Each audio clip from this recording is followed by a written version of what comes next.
하나님 말씀은 지지난주죠. 지난주에 우리가 연합 예배에 참여하게 돼서 지지난주에 출애굽기 17장 1절부터 7절까지 말씀을 나누는데요. 이어서 오늘 8절부터 16절까지 말씀 함께 나누겠습니다. 함께 말씀 봉독하겠습니다. 그때 아말렉이 와서 이스라엘과 르비딤에서 싸우니라.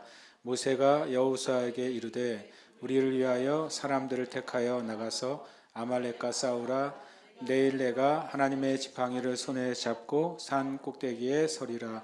여호수아가 모세의 말대로 행하여 아말렉과 싸우고 모세와 아론과 훌은 산 꼭대기에 올라가서 모세가 손을 들면 이스라엘이 이기고 손을 내리면 아말렉이 이기더니 모세의 팔이 피곤함에 그들이 돌을 가져다가 모세의 아래에 놓아 그가 그 위에 앉게 하고 아론과 훌이 한 사람은 이쪽에서 한 사람은 저쪽에서 모세의 손을 붙들어 올렸더니 그 손이 해가 지도록 내려오지 아니한지라.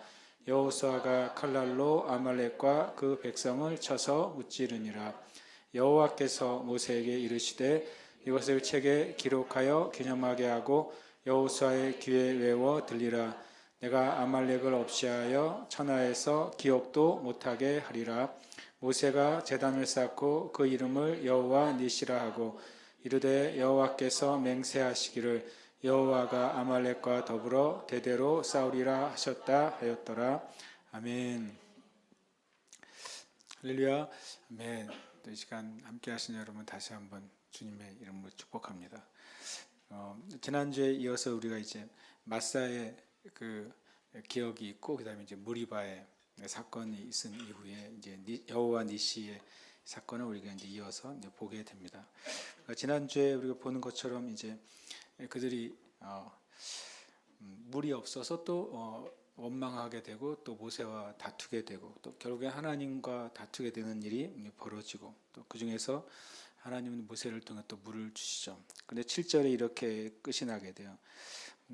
그들이 여호와를 시험하여 이르기를 여호와께서 우리 중에 계신가 안 계신가 하였음이더라.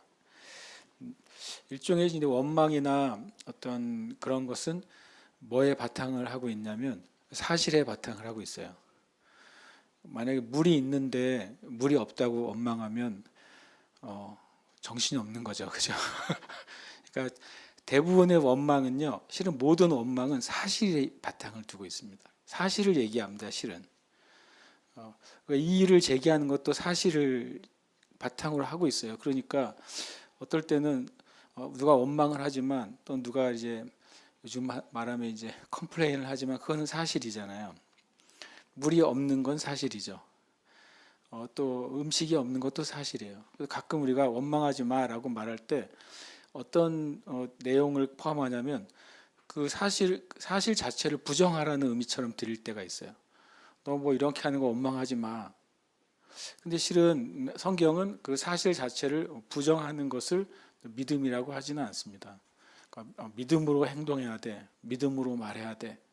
믿음으로 살아야지라고 말할 때 마치 어떤 상태나 사실이나 상황이나 그 사람이 없는 것처럼 그렇게 여기고 살아가는 것을 믿음으로 사는 거라고 생각하는데 그렇지 않습니다. 성경의 모든 것은 사실을 바탕으로 해요. 그 사실을 어떻게 바꿀 수 있는지를 말하는 것이죠. 또 그 사실을 하나님이 어떻게 변화시키시는 분인지를 말하는 것이 믿음이지 사실을 잠깐 부정하거나 없는 것처럼 여기는 것이 믿음의 삶이 아니다. 오히려 사실을 하나님의 말씀과 진리 안에서 맞닥뜨리는 것이죠. 모든 것이 그렇습니다. 그런데 원망은 뭐냐면 그 사실을 이제 부정적으로 말하기 시작하는 거예요. 사실을 말하는데 부정적으로 말해요. 사실을 말하는데 비판적으로 말해요. 사실을 말하는데 책임을 전가하면서 말해요. 사실을 말하는데 그 결과를 자기가 생각한 나쁜 방향으로 말하는 거죠. 그것이 이제 원망인 것입니다. 이들이 이제 결국엔 이들이 물이 없는 것으로 시작된 원망의 사건을 성경은 뭐라고 기록하냐면 여호와께서 우리 중에 계신가 안 계신가.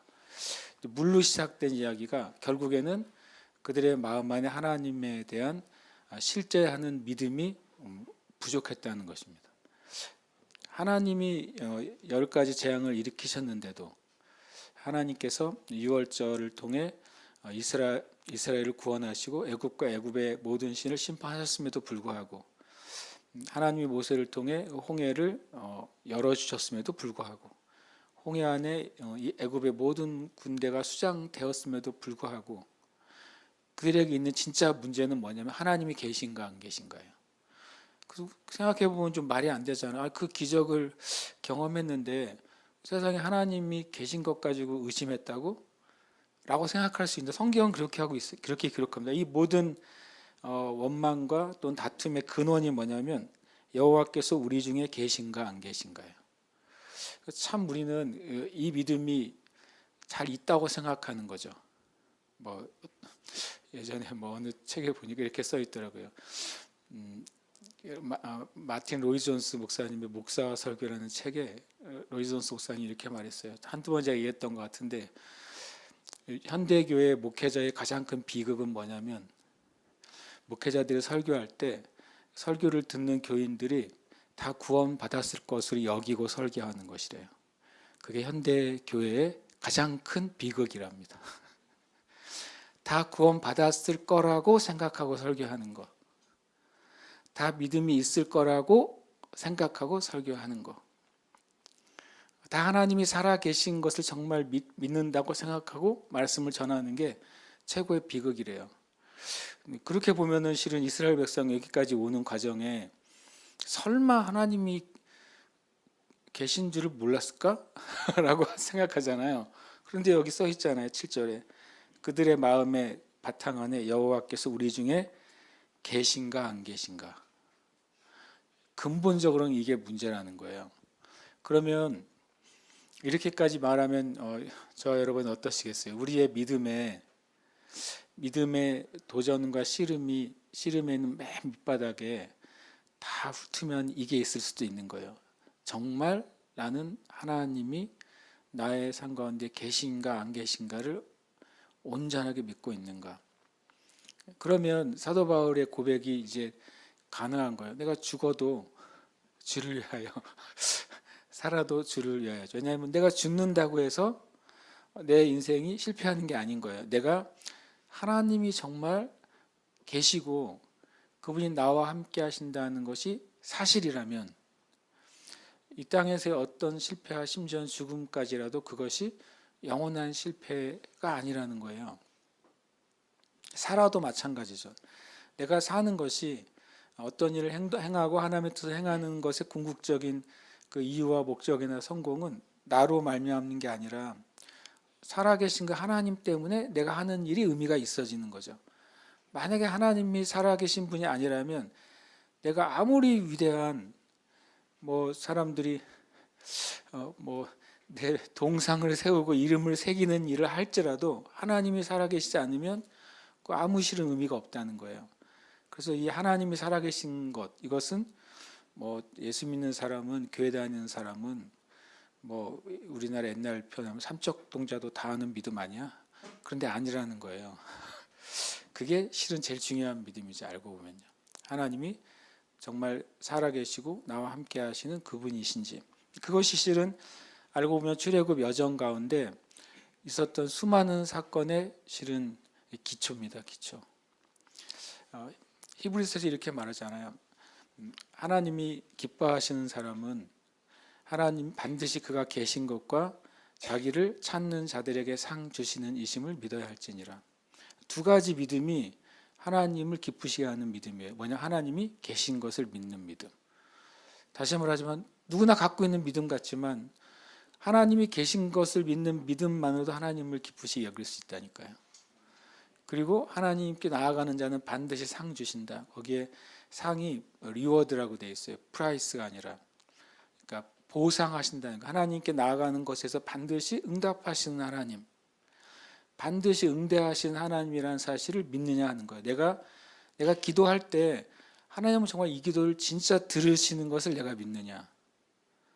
내가 이 찬양을 하는데 이 찬양을 하나님이 정말 말 그대로 받으신다는 사실을 내가 믿느냐. 아무도 보는 이 없을 때 내가 누구를 섬기고 봉사할 때 하나님이 그것을 값을 쳐주신다는 사실을 내가 믿느냐 그거예요. 굉장히 실은 뭐 지극히 단순한 믿음 같은데 그것이 하나님을 기쁘시게 하는 믿음의 기초인 거죠. 결국엔 출애굽을 경험한 애굽으로부터 이제 출애굽한 이스라엘 백성의 진짜 문제는 이건 거죠. 그 광야 가운데 하나님이 계시느냐, 우리와 함께 하시느냐, 어떤 문제가 있을 때 하나님이 계시느냐, 아직 나한테 문제가 해결되지 않아도 하나님은 계시는 것이냐, 또 문제가 해결될 때만 하나님이 계신 것이냐, 이것이 이제 믿음의 씨름이었고 싸움이었다는 것입니다. 오늘 말씀에 보면 그때 아말렉이 와서, 그때란 표현을 쓰는 거죠. 이 마사의 사건이 진행되고 있어요. 그리고 물을 마시게 됐어요. 근데 성경의 평가는 그들이 하나님이 계신가 안 계신가 그것에 대한 불명확한 신앙의 상태에 놓여 있다고 말하고 있어요. 하나님에 대한 온전한 믿음이 없는 상태에서 하나님을 원망했던 것입니다. 그래서 그때라는 표현을 써요. 그때 어떤 일이 벌어지냐면 아말렉이 와서 르비딤에서 싸워요. 르비딤은 지지난주에 대한 말했기 때문에 아무도 기억하시지 않겠죠. 무슨 뜻인지. 나도 기억을 못해서 다시 찾아봤으니까 뭐. 르비딤은 쉬는 장소예요. 신기하게도 쉬는 장소. 쉼터예요. 쉼터.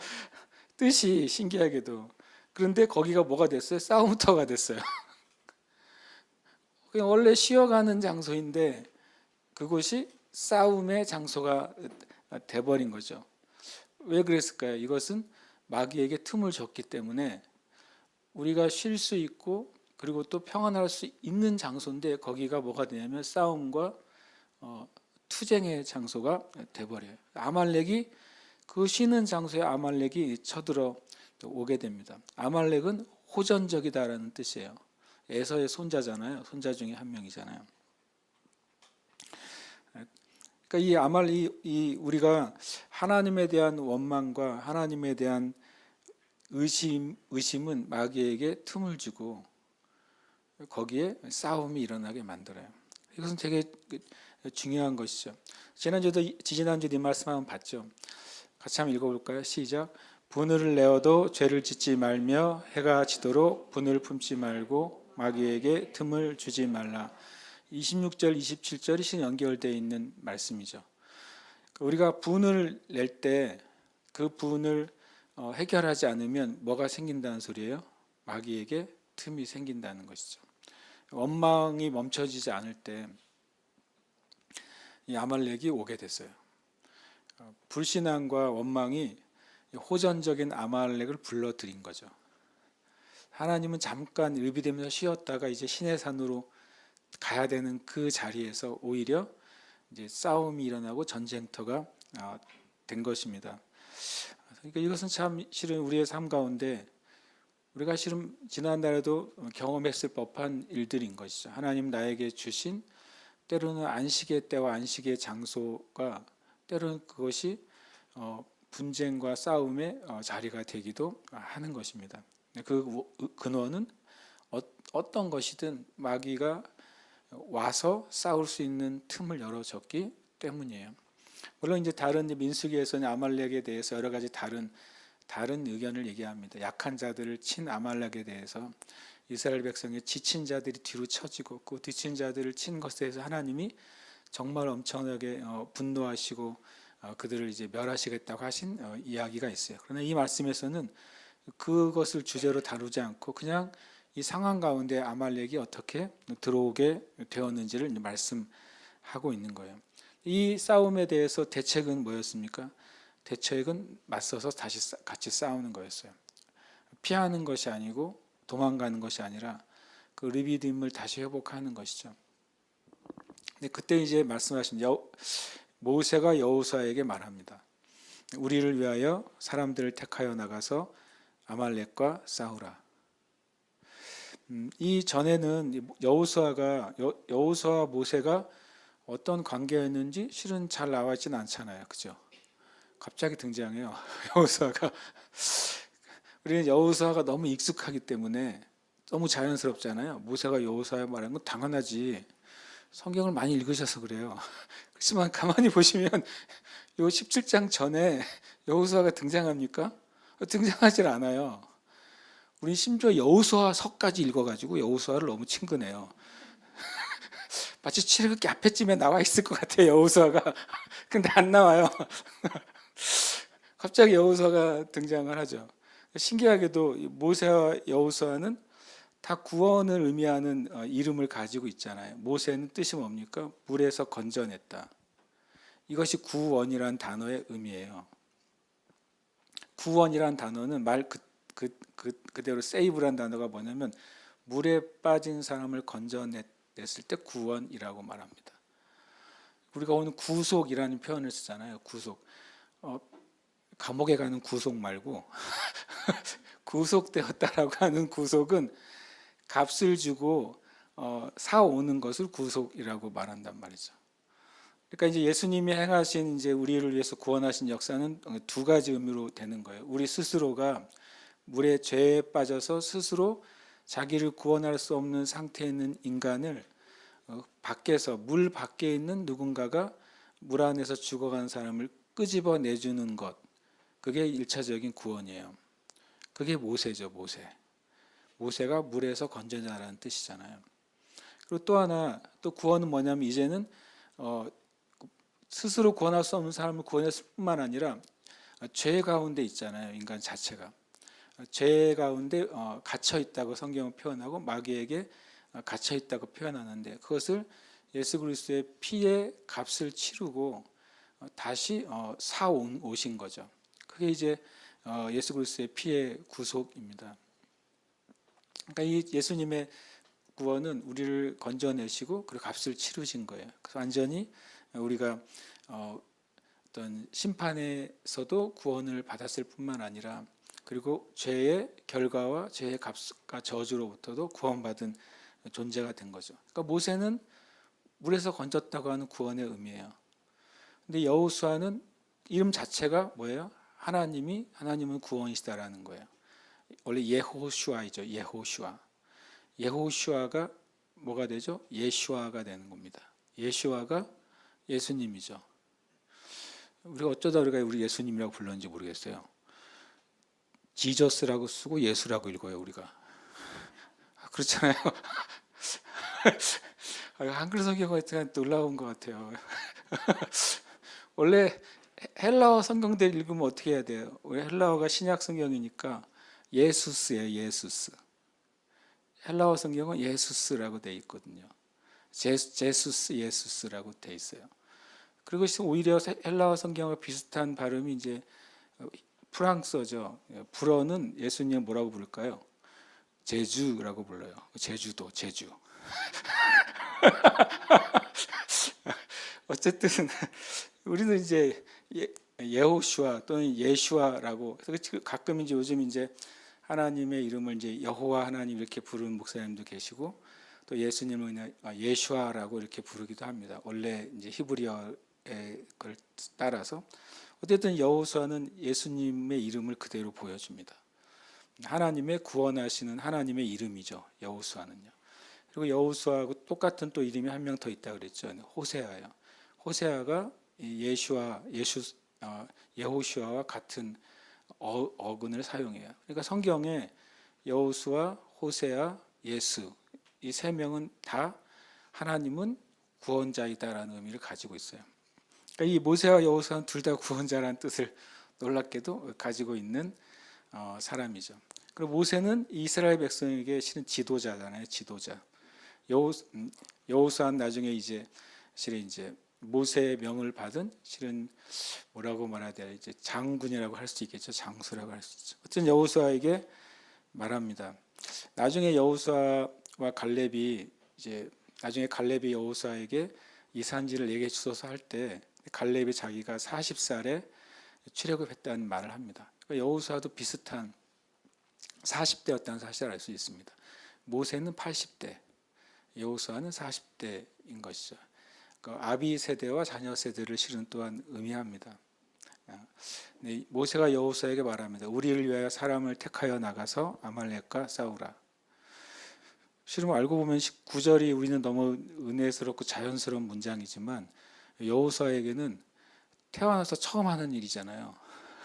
여호수아가 그동안 전쟁에 훈련이 되어 있었는지 성경은 기록이 되어 있지 않고 여호수아로서는 이제 갑자기 이제 모세의 명을 받는 첫 전투에 이제 부대장이 된 거죠. 우리를 위해 사람을 택해서 나가라. 이스라엘의 이제 전통을 가만히 보면 택한다고 했을 때 어떤 의미를 가지냐면 각 지파에서 비슷한 수를 택했더라고요. 늘 전쟁에 나갈 때마다 각 지파에서 1000명 뭐 이런 식으로. 그러니까 이제 여호수아가 각 지파에서 싸울 만한 사람들, 무기를 다룰 만한 사람들의 수를 이제 뽑았겠죠. 각 지파에서 뭐 100명을 뽑았는지 1000명을 뽑았는지 그것은 성경에 나와 있지 않습니다. 마치 이제 아말렉의 수도 나와 있지 않잖아요. 아말렉이 몇 명이 공격을 했는지. 실은 우리가 아는 것처럼 이제 출애굽기 이후의 전쟁에서는 숫자들이 많이 등장을 해요. 특히 이제 가나안 점령할 때는 숫자가 실제로 등장하죠. 몇 명과 몇 명이 싸웠는데 몇 명이 죽었다 이렇게 나옵니다. 그러니까 그때는 실제적인 역사적인 사실에 되게 중요한 의미를 부여하기 시작하는데 여기서는 아말렉이 몇 명이 왔는지 말하지 않죠. 또 여호수아가 이끌고 간 이스라엘 백성 수가 몇 명이었는지 말하지 않아요. 그러니까 중심은 어떤 사실이 아니라 뭐냐면 의미를 얘기하고 있는 거예요. 계속. 그러면서 너는 이스라엘 백성들 데려가서 싸우고 나는 하나님의 지팡이를 손에 잡고 산 꼭대기에 서리라. 이렇게 말합니다. 이것을 제가 보면서 두 개의 싸움이 진행이 되는 거예요. 어떤 면에서는 땅의 영역의 싸움이 있고 실은 산의 영역의 싸움이 있는 것이죠. 실제로 이제 결국에는 그리스도인의 그 믿음의 싸움의 영역은 실은 두 영역이 있다는 사실을 알아야 되는 겁니다. 우리가 실제로 내가 살아가는 그 삶이죠. 이것은 여호수아가 이스라엘 백성들과 함께 아말렉이라는 실제하는 적이죠. 실제하는 상황이에요. 실제하는 관계, 실제하는 사업, 실제하는 학업. 그 모든 것들이 실은 이 땅에서의 이제 믿음의 싸움이죠. 그런데 또 한 차원이 있는데 그때 모세는 나는 하나님의 지팡이를 손에 잡고 산 꼭대기에 설 것이다. 그러니까 하늘의 영역에 일이 진행이 돼야 된다는 것을 말하고 있는 거예요. 네, 그러면서 이제 결국에는 이제 여호수아는 모세의 명을 받아 순종하는 것이고 모세는 하나님 앞에 나아가고 있죠. 이 두 가지가 우리에게 필요한 것이죠. 우리의 삶 가운데 하나님의 뜻에 실제로 순종하는 우리의 그 삶이 있어야 돼요. 그리고 또 하나는 또 모세가 했던 것처럼 하나님 앞에 나아가는 그 삶이 있어야 됩니다. 이 두 가지가 우리의 삶에 있느냐 하는 거죠. 나는 기도만 하겠어요. 일은 주님이 하시겠죠. 이렇게 하는 것은 성경적이지 않아요. 의외로요.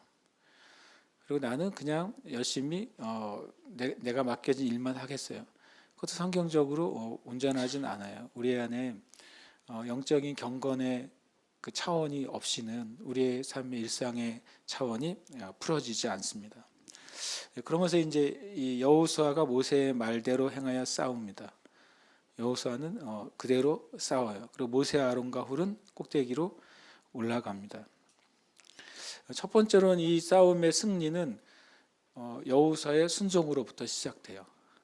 여호수아가 순종했기 때문에 싸움이라는 것이 가능하게 됐어요. 그 전에는요 출애굽할 때는 이 싸움이 없었어요. 그렇잖아요.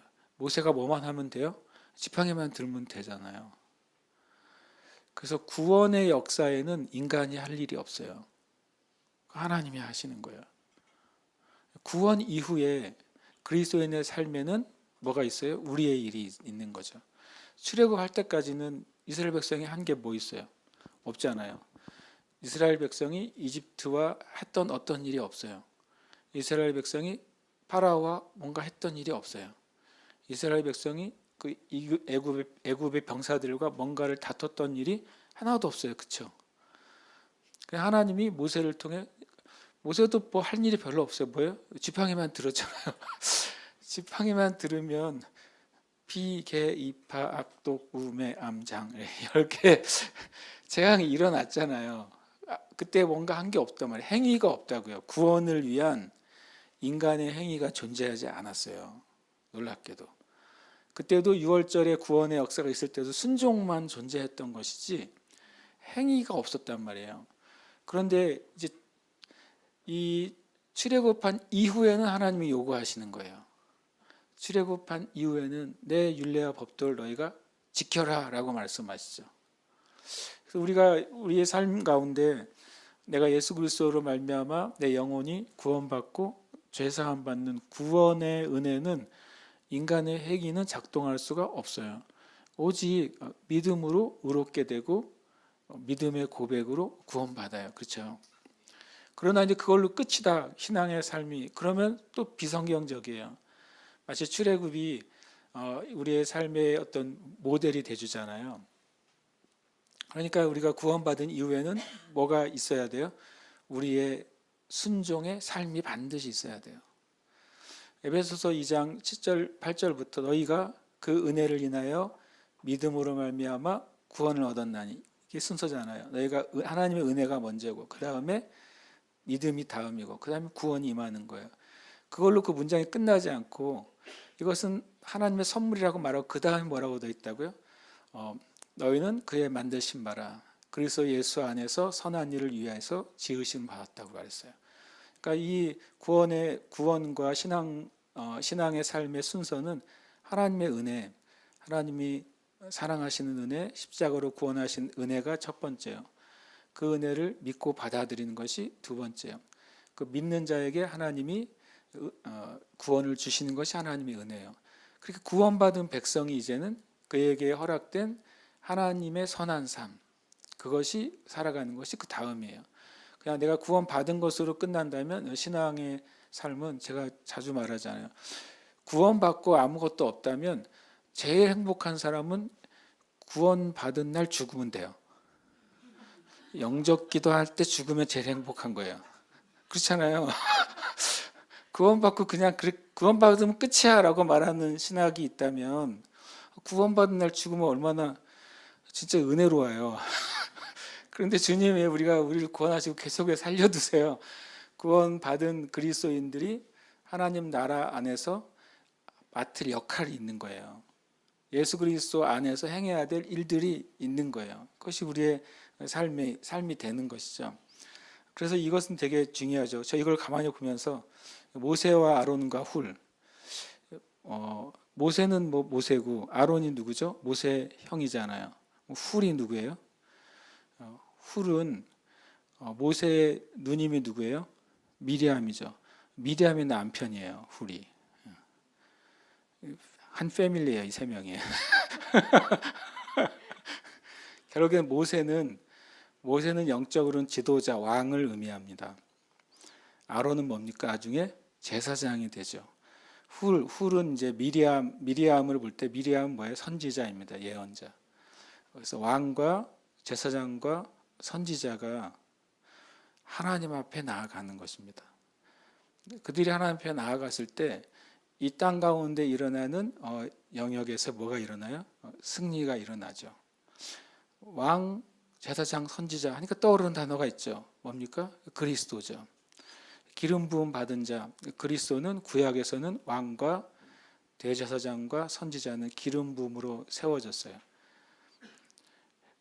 인간 왕, 인간 제사장, 인간 선지자도 그리스도였던 것이죠.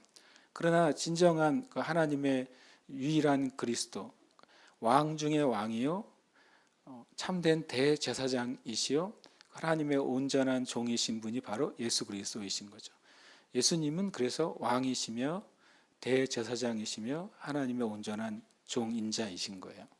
그래서 주님만이 유일한 모든 이 왕과 제사장과 선지자의 역할을 같이 가지고 계신 구원자이십니다. 그래서 이 모세와 아론과 훌은 그 모델을 보여주고 있어요. 모세 아론과 훌이 산에 올라갑니다. 구약의 개념에서 산은 하나님이 계신 곳입니다. 그렇죠? 하나님이 계신 곳으로 가는 것이죠. 싸움은 땅에 있는데 싸울 때 하나라도 더 보태야 되는데 안 보태고 세 명이 올라가서 하나님 앞에 가는 거예요. 그러니까 우리의 믿음의 삶의 영역은 실제로 우리의 보이는 영역이 있고 하나님과 연결된 영역이 있다는 거예요.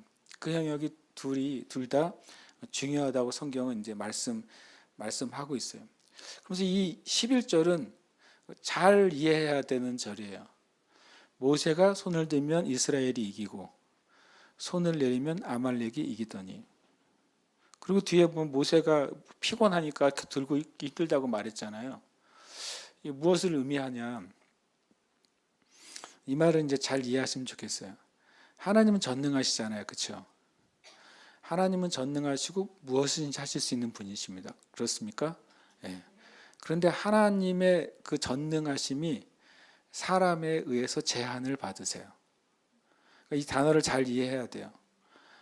인간이 하나님을 이긴다는 의미가 아니라 하나님의 전능하심이 하나님의 백성과 하나님의 전능하심이 하나님의 교회와 하나님의 전능하심이 하나님의 성도 가운데 임하시는데 그 하나님의 그 전능하심이 온전히 임하시거나 임하시지 못하는 건 누구에 의해 결정되냐면 놀랍게도 사람에 의해 결정된다는 거예요. 비근한 예로 하나님은 우리를 사랑하시고 우리와 함께 하시는데 하나님은 무엇을 통해 우리 가운데 응답하시나요? 예수 그리스도의 이름으로 기도하는 것을 통해서 응답하셔요. 예수님이 말씀하셨잖아요. 너희가 지금까지는 내 이름으로 기도하지 아니하였으나 이제부터는 내 이름으로 기도해라. 그러면 하나님 아버지께서 이루시리라 그랬어요. 하나님이 통로를 정해 놓으신 거예요. 하나님이 무작위로 하나님의 능력을 막 쏟아 부으시는 게 아니라 기도라는 통로 안에서 제한돼서만 역사하시겠다고 말씀하신 거예요.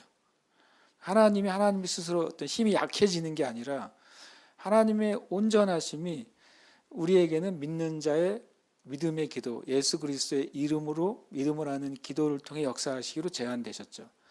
이 아말렉 만약에 그 전에처럼 10가지 재앙을 일으키신 하나님의 기준으로 보면 이 아말렉은 뭐 한 줌이 되겠어요? 그렇잖아요. 홍해를 가르시고 홍해를 덮어서 애굽의 병사들을 그냥 한 번에 다 수장시킨 하나님의 권능이신데 이 아말렉이가 한 줌이 되겠어요? 그냥 번개 몇 개만 쏴주시면 될 것 같은데 그렇게 안 하시고 놀랍게도 모세의 손에 제한을 받으시는 거예요. 모세 손을 드는 동안에 신기하게도 여호수아와 군대가 무찌르고 나아가요. 모세가 손을 내리면 정말 신기하게도 계속 후퇴하고 퇴각을 해요. 하늘에서 보면 되게 재밌는 그림 아니에요? 무슨 뭐 게임도 아니고 그렇잖아요. 이게 참 놀라운 영적인 어떻게 보면은 어떤 법칙이에요. 보이는 세계 안에 보이지 않는 하나님의 역사가 나타나는 통로가 있다는 거예요. 그리고 그것은 놀랍게도 하나님의 사람들에 의해서 그것이 확장되기도 하고 줄어들기도 한다고 성경은 분명히 보여주고 있습니다.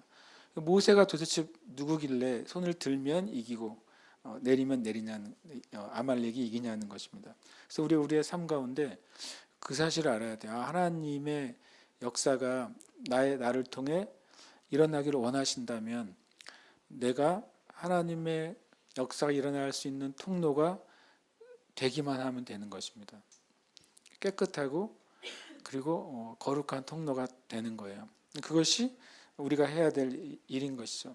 모세는 산꼭대기에 있으니까 나름 이 전세를 눈으로 볼 수 있었을 거 아니에요.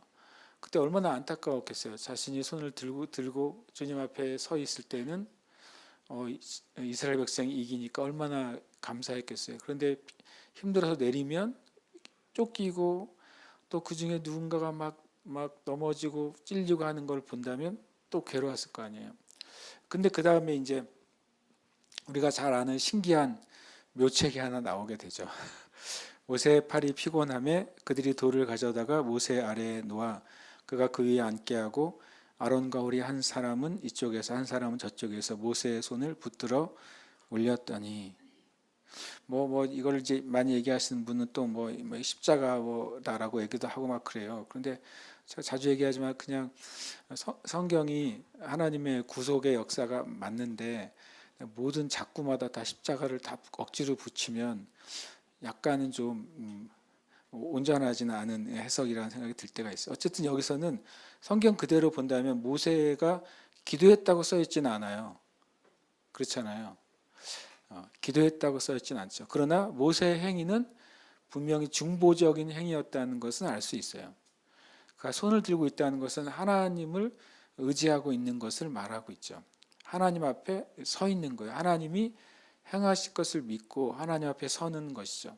그래서 우리가 이 중보라고 말할 때 그것은 어떤 기도의, 그러니까 신앙의 기도의 행위 자체도 중보이지만 우리가 믿음으로 서 있는 그 우리 믿음의 삶 자체가 또 중보가 돼요. 실은 모세는 서 있었어요. 손을 들고 주님 앞에 있었던 것이죠. 그리고 그가 지팡이를 의지하고 있었어요. 그것은 이제 하나님께서 행하시는 통로였잖아요. 능력의 지팡이를 가지고 서 있었던 것이죠. 그때 이제 아론과 훌이 모세와 협력을 하게 됩니다. 동역을 하게 돼요. 협력해서 이 아까 말한 것처럼 왕과 또 제사장과 선지자가 하나님 앞에서 같이 있게 되는 것이죠. 그럴 때 하나님이 여호수아가 칼날로 아말렉과 그 백성을 쳐서 무찌르게 됩니다. 이 싸움은 하루짜리 싸움이에요. 해가 지도록 내려오지 않았다고 했으니까 하루 만에 일어난 사건인 것이죠. 그렇죠? 아침이든 뭐 언제 싸움이 시작된지 모르지만 이 여호수아의 군대가 출장을 한 이후로 하루 만에 이 전쟁이 끝나게 됩니다. 그래서 우리가 아주 단순하게 실은 그리스도인은 분명히 믿음의 선한 싸움을 싸우도록 부름 받았잖아요. 이 땅에 있는 교회와 그리스도인의 싸움 분명히 영적인 싸움이 있어요. 영적인 싸움의 영역에서 승리할 때 이 땅의 삶에서 승리하는 것을 성경은 말씀하고 있습니다. 그리고 또 이 영적인 싸움 분명히 모세가 하나님의 권세를 의지하고 신뢰해서 손을 들었던 것처럼 하늘의 권세로 싸우는 싸움이죠. 그렇게 하늘의 권세가 이 땅의 싸움의 자리에 내려오게 하는 것은 분명히 이제 중보자를 통해서 역사하는 싸움이라는 사실을 우리가 보게 됩니다. 그러면서 이제 14절에 여호와께서 모세에게 이르시되 이것을 책에 기록하여 기념해라. 그리고 귀에 외워 들려라 라고 말했어요. 그러니까 주님의 이제 내용은 우리가 알지만 그래서 이 출애굽기 10장 14절은 또 재미있는 것의 근거가 돼요. 이 어떤 모세오경을 모세가 썼느냐 안 썼느냐 이런 말이 논쟁이 있을 때 그러니까 책 자체의 이제 증거죠. 하나님은 계속해서 출애굽과 있었던 일들을 기록하라고 계속 말씀하셨다는 거예요. 그럼 모세는 이 창세기부터 시작해서 이제 모세오경이라고 된 내용들을 기록해 왔다는 것을 표현해 주는 장면이죠. 주님은 이제 사건이 있을 때마다 이것을 기록해라라고 말씀하셨기 때문에 모세는 당연히 기록했죠. 그리고 이제 신명기처럼 모세가 죽은 이후의 기록들도 있잖아요. 그때는 당연히 이제 이스라엘 공동체가 그 오경 뒤에 그 내용들을 기록해서 첨가했다는 사실을 그냥 우리는 받아들이면 되는 거예요. 어떤 책에 기록하여 기념하게 하고 여호수아의 귀에 외워 들리라. 두 가지 방법으로 주님이 이스라엘 백성에게 이 사건을 기억하게 하면 하나는 기록하는 것으로 그리고 기록해서 기념하는 것으로 이 사건이 계속 이스라엘 백성들이 알게 되기를 바라시고 두 번째로는 그것을 외워서 전달하는 방식으로 또 이 사건을 이스라엘 백성들이 잊지 않기를 바라십니다. 그러면서 내가 아말렉을 없이하여 천하에서 기억도 못하게 하리라. 나중에 이제 아말렉을 우리가 아는 것처럼 에서의 후손이면서 계속 이스라엘 백성 가운데 이스라엘 백성을 대적했던 어떤 면면을 가지고 있는 사람들이 아말렉에 해당되는 족속들이잖아요. 대표적인 사람이 누굽니까? 이제 에스더서에 나오는 아각 사람 하만, 이 아각 사람이 이제 아말렉 쪽에 속하거든요. 그러니까 이 아말렉은 계속해서 이스라엘 역사 가운데 하나님을 대적하는 마귀의 한 세력으로 등장을 합니다. 그래서 이걸 또 이제 문자적으로 이해해가지고 아말렉이니까 요르단은 없어져야 돼, 막 이렇게 말하는 사람도 있어요. 그런데 그렇게 이제 이해하면 굉장히 힘들다. 요르단 안에는 구원받으면 안 되나? 요르단에서 수도 없이 구원받아야 될 영혼들이 있는데, 그러니까 이 성경에 나오는 지명이나 어떤 나라들을 현대에 끌어와가지고 그렇게 이제 어떤 나라나 민족을 악마시하거나 마귀에 속했다고 말하는 순간 하나님의 구원 전체를 우리가 마음대로 판단하는 실은 희한한 결과를 낳게 돼요. 요즘 막 이제 전쟁이 러우전이 있고 또 이스라엘 하마스전이 있고 하니까 그 사이에 있는 뭐 터키나 그 주변이나 또 러시아는 뭐 곡과 마곡이라고 해가지고 막 또 메시지들이 돌아다니더라고요. 제가 보니까 자주 말하지만 제가 성경에 있는 그 단어를 현대로 끌어와가지고 그거를 이제 문자적 적용을 시작하면 하나님의 구원 역사에 대해서 우리가 제한하거나 그것을 내가 판결하는 결과가 나와요. 어느 한 민족을 그냥 악마의 민족이라고 만약에 우리가 딱 결정하는 순간, 그러면 그 민족에게 복음을 전하고 있는 선교사님들은 뭘 하고 있는 거예요? 그러니까 얼마나 제가 보기에는 우리가 되게 겁이 없다고 제가 생각할 때가 있어요. 우리가 얼마나 겁이 없지? 하나님은 모든 민족이 구원을 받으며 진리를 원하기를 기뻐하시는데 그 일을 위해 하나님의 종들을 지금도 일으키시고 그 땅 가운데서 수많은 이들이 목숨을 걸고 생명을 걸고 복음을 전하기도 하고 그 순교로 하나님께 그 피를 흘리기도 하는데 우리가 그런 것을 함부로 말하는 것은 굉장히 두려운 일이라고 저는 생각이 들어요. 그래서 아말렉은 반드시 어떤 지금 현대의 어떤 민족, 어떤 나라를 지칭한다고 하면 안 되겠죠. 아말렉은 분명히 하나님의 백성을 대적하는 마귀의 영역을 분명히 말하고 있는 것입니다. 그런데 이제 그것을 주님이 이렇게 명령하셨을 때 이것에 대한 실천을 어떻게 했는지가 재밌어요. 하나님 모세에게 기록하고 기념해서 외워서 전달되게 하라라고 말했을 때 모세는 이걸 어떻게 실천했느냐. 모세의 실천이 재밌어요. 모세가 첫 번째 제단을 쌓아요. 하나님이 모세에게 제단을 쌓아라고 말하진 않으셨죠. 그러니까 제가 이 말을 하고 싶은 건 뭐냐면 성경에서 하나님의 말씀이 있단 말이에요. 그럼 하나님의 말씀을 나에게 적용하는 방법은 때로는 그 단어를 그대로 어떻게 하느냐가 아닐 때가 있다는 거예요.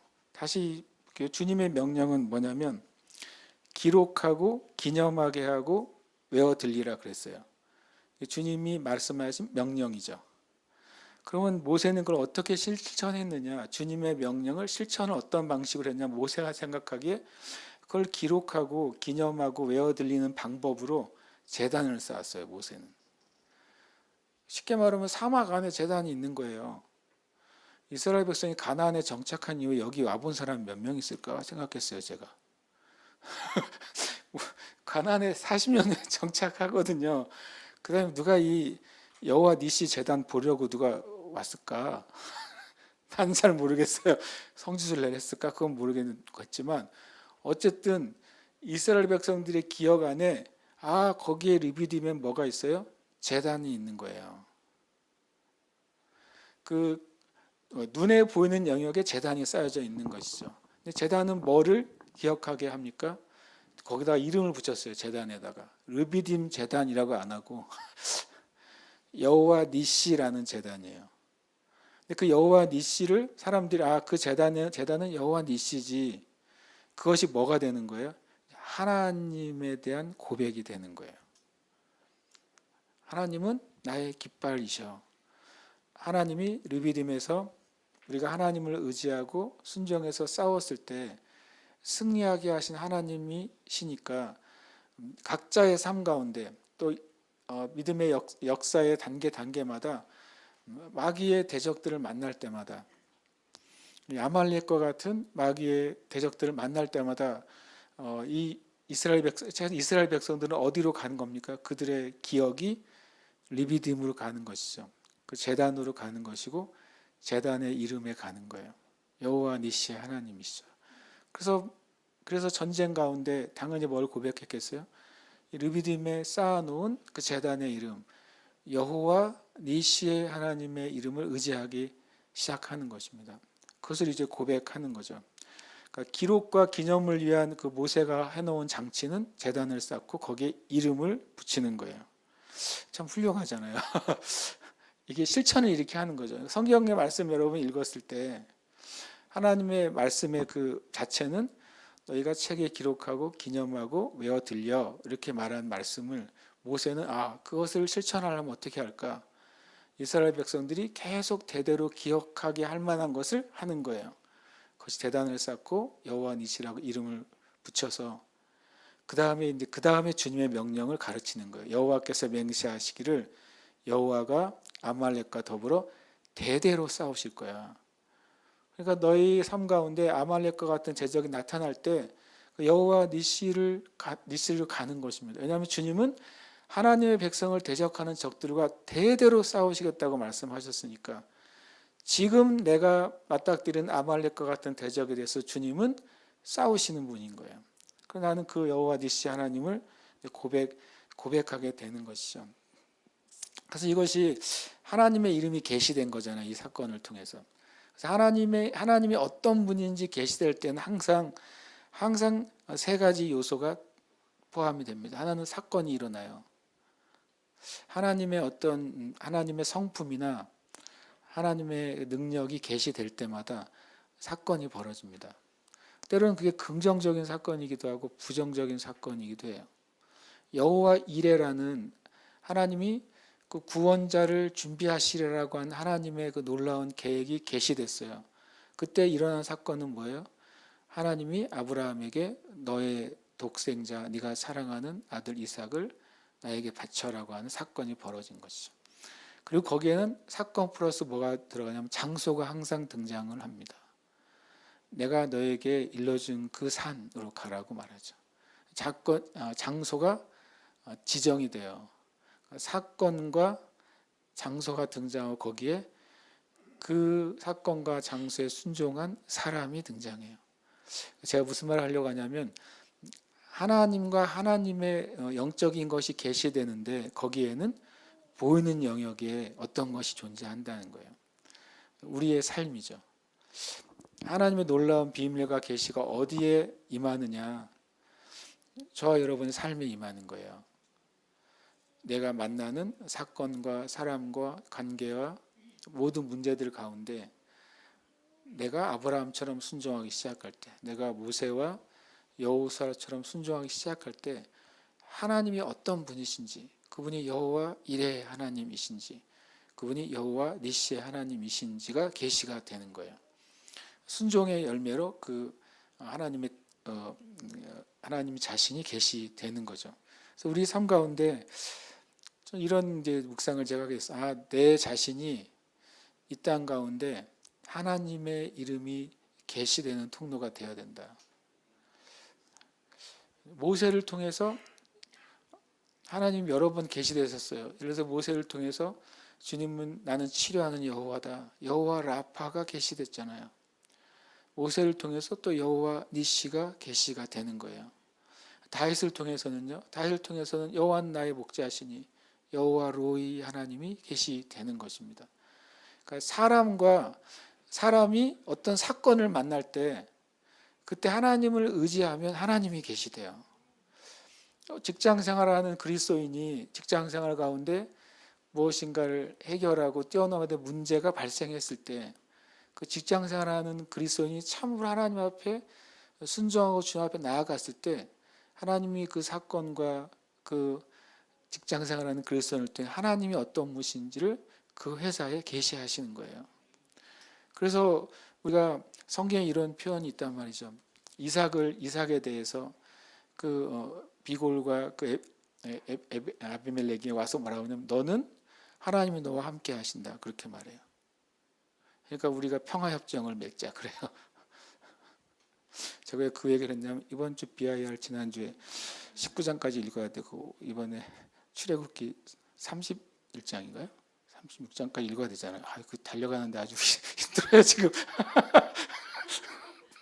그래가지고 그러면서 그렇고 성경에 보니까 자주 그 말 나오는 거예요. 너를 보니까 하나님이 어떤 분이시구나라는 말이 성경에 자주 등장을 하더라고요. 그러고 보니까. 그러면 결국에 저와 여러분의 삶이 하나님이 어떤 분이신지 계시되는 삶이 되어야 돼요. 당신을 보니까 하나님은 거룩하신 하나님이시군요 라고 하면 그때 거룩하신 하나님이 계시되는 거예요. 당신을 보니까 하나님은 정말 공의로우시군요 라고 사람들이 깨닫게 되면 공의로우신 하나님이 계시되잖아요. 당신을 보니까 하나님은 정말 사랑이십니다라고 말할 때 진짜 사랑의 하나님이 신학이 아니라 설교가 아니라 그 자리에서 계시가 되는 것입니다. 저 여러분의 삶이 정말 하나님의 그 성품과 능력이 계시되는 삶이 되시길 축복합니다. 또 이 교회가 그렇게 이 땅 가운데 하나님의 성품과 능력이 계시되는 교회가 될 줄 믿습니다. 그러면 그것이 이제 구약의 스토리냐? 놀랍게도 우리에겐 더 좋은 것이 있어요. 구약의 성도들에게는 여호와 니시가 있었죠, 그렇죠? 근데 우리에게는 십자가가 있는 것입니다. 십자가는 놀랍게도요, 모든 하나님의 모든 사랑이 나타나는 장소잖아요. 그래서 요즘 깨달은 게 뭐냐면 구약에서는 여호와도 하나님의 이름이 계시된 것이고 엘로힘도 그렇잖아요. 그러다가 계속 나오죠. 여호와 이레 아까 말한 거죠. 여호와 라파, 여호와 찌케누, 여호와 로이, 여러분이 우리가 잡은 것이 많잖아요. 근데 십자가는 거기에 그게 모두 다 더해진 것이 십자가예요. 십자가는 하나님이 우리의 왕이신 것을 보여주잖아요. 하나님이 십자가에서 하나님이 우리의 목자가 되시는 보여주시고 하나님이 우리의 구원자가 되시는 보여주시고 하나님이 우리의 치료자가 되시는 보여주시고 하나님이 우리의 왕이 되신 것을 보여주시잖아요. 하나님이 우리의 깃발과 승리가 되신 것을 보여주는 게 다 십자가예요. 십자가에는 성경에 있는 모든 하나님의 이름을 다 쓴 다음에 거기에 그걸 다 더해서 결론이 십자가예요. 요즘 제가 깨달은 게 십자가에다 다 이름을 새겨 넣어야 되겠어요. 성경에 나오는 모든 하나님의 이름을 다 거기에 새겨 넣어야 돼요. 십자가에 그게 다 게시되어 있으니까. 그러니까 이 골로새 2장 15절은 말하죠. 통치자들과 권세들을 무력화하여. 아까 우리 출애굽기 17장으로 보면 여기에 뭐가 들어가는가요? 아말렉이죠. 아말렉을 무력화하시는 거예요. 사단을 무력화하시는 거죠. 드러내어 구경거리로 삼으시고 십자가로 그들을 이기셨느니라. 출애굽기 17장에서는 그 르비딤의 그 산이 하나님의 승리의 그 깃발이 기념하는 장소지만 이 세대 모든 교회와 그리스도인에게는 하나님의 승리를 기념하는 여호와 니시는 십자가인 것입니다. 그리고 말씀합니다. 함께 이것은 읽을까요? 시작. 그런즉 너희는 하나님께 복종할지어다 마귀를 대적하라 그리하면 너희를 피하리라. 아멘. 실은 골로새 2장 15절 읽고 밑에 골로새 2장 16절이라고 해도 될 것 같아요. 제 말은 이 말씀이 마치 그대로 읽어보면 통치할 권세들을 무력하여 드러내어 구경거리로 삼으시고 십자가로 그들을 이기셨느니라. 그런즉 너는 주님께 복종해. 왜냐하면 주님이 이미 이기셨잖아요. 주님이 이미 십자가에서 모든 악한 통치자들과 권세들, 정사와 권세들, 악한 영들, 하늘에 속한 영까지도 주님이 이기셨기 때문에 나는 내가 한 것은 뭐냐면 모세와 아론과 훌이 하나님 앞에 복종하는 것입니다. 두 손을 들고 하나님의 다스림을 인정하고 하나님의 역사를 인정하는 것이죠. 하나님께 복종하는 것이 뭐가 됐냐면 아말렉을 이기는 길이었어요. 하나님께 복종하는 것이 우리의 승리의 길이에요. 하나님께 복종한 그리스도인들이 마귀를 진리의 말씀으로 대적할 때 마귀는 피할 수밖에 없는 것이죠. 왜냐하면 하나님께 복종한 사람의 그 뒤에는 하나님이 서 계시기 때문에 그렇습니다. 마귀가 하나님께 복종한 사람을 맞서려고 하면 사람이 아니라 그 뒤에 계신 하나님을 대적해야 되거든요. 마귀가 하나님을 대적한 일은 성경에 없어요. 대적할 수도 없죠. 예수님께서 천사들의 수종을 받으시고 단식이 시작할 때 그 주님이 배에서 내리는 순간 거라사 광인이 와서 두려워 떨었잖아요. 그 거라사 광인이 그 거라사 지역 전체를 벌벌 떨게 했던 그 귀신 들린 자가 주님 앞에서는 어떻게 합니까? 두려워 떨었어요.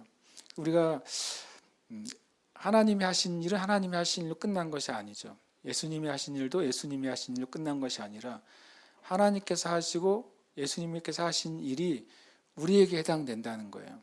왜냐하면 주님이 십자가로 그것을 끝내셨고 그 십자가 안에서 우리에게 그 은혜를 우리에게 주셨기 때문에 그렇습니다. 저와 여러분이 이 말씀을 기억하시길 바랍니다. 먼저 주님은 구약에는 아말렉이든 그것이 아수르든 바벨론이든 누구든 상관없이 주님은 십자가로 승리하셨다. 모든 마귀와 마귀의 세력과 권세는 십자가 앞에서 패했다. 그리고 나는 그 하나님의 구원받은 자녀로 십자가의 그 구속의 은혜 안에 있는 자녀다라고 말하는 것이죠. 그래서 하나님께 복종하는 것이 첫 번째요. 그리고 우리의 삶 가운데 대적하는 마귀를 진리로 대적하는 것이 우리 두 번째입니다. 그리하면 피할 거라고 말하고 있습니다. 그것이 어떤 통치자들일지라도 어떤 권세들일지라도 하나님께 복종하고 진리로 대적하는 자를 피할 수밖에 없다고 성경은 말씀하십니다. 아멘. 함께 이 시간 기도하겠습니다.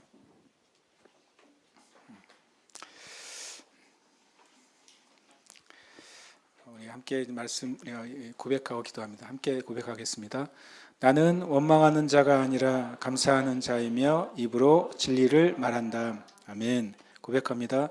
내가 하나님께 복종하며 마귀를 대적할 때 마귀가 떠난다는 사실을 안다. 아멘. 한 번 더 고백합니다. 내가 하나님께 복종하며 마귀를 대적할 때 마귀가 떠난다는 사실을 안다. 아멘. 고백합니다. 나는 목회자와 성도들과 함께 협력하고 기도하여 하나님의 뜻을 성취한다. 아멘. 한 번 더요. 나는 목회자와 성도들과 함께 협력하고 기도하여 하나님의 뜻을 성취한다. 아멘. 고백합니다. 나는 교회와 성도에게 하나님 나라의 권세가 주어졌음을 믿고 행한다. 아멘. 한 번 더요. 나는 교회와 성도에게 하나님 나라의 권세가 주어졌음을 믿고 행한다. 아멘. 한번 우리가 이것을 고백하고 이름을 넣어서 고백하고 우리 찬양 우리 38장 찬양인데요. 예수 우리 왕이여 우리가 찬양하고 기도하고 싶습니다. 먼저 이름 넣어서 고백하고 예수 우리 왕이여 함께 찬양하시겠습니다. 함께 고백합니다. 공령은 원망하는 자가 아니라 감사하는 자이며 입으로 진리를 말한다. 내가 하나님께 복종하며 마귀를 대적할 때 마귀가 떠난다는 사실을 안다. 공령은 목회자와 성도들과 함께 협력하고 기도하여 하나님의 뜻을 성취한다. 나는 교회와 성도에게 하나님 나라의 권세가 주어졌음을 믿고 행한다. 아멘.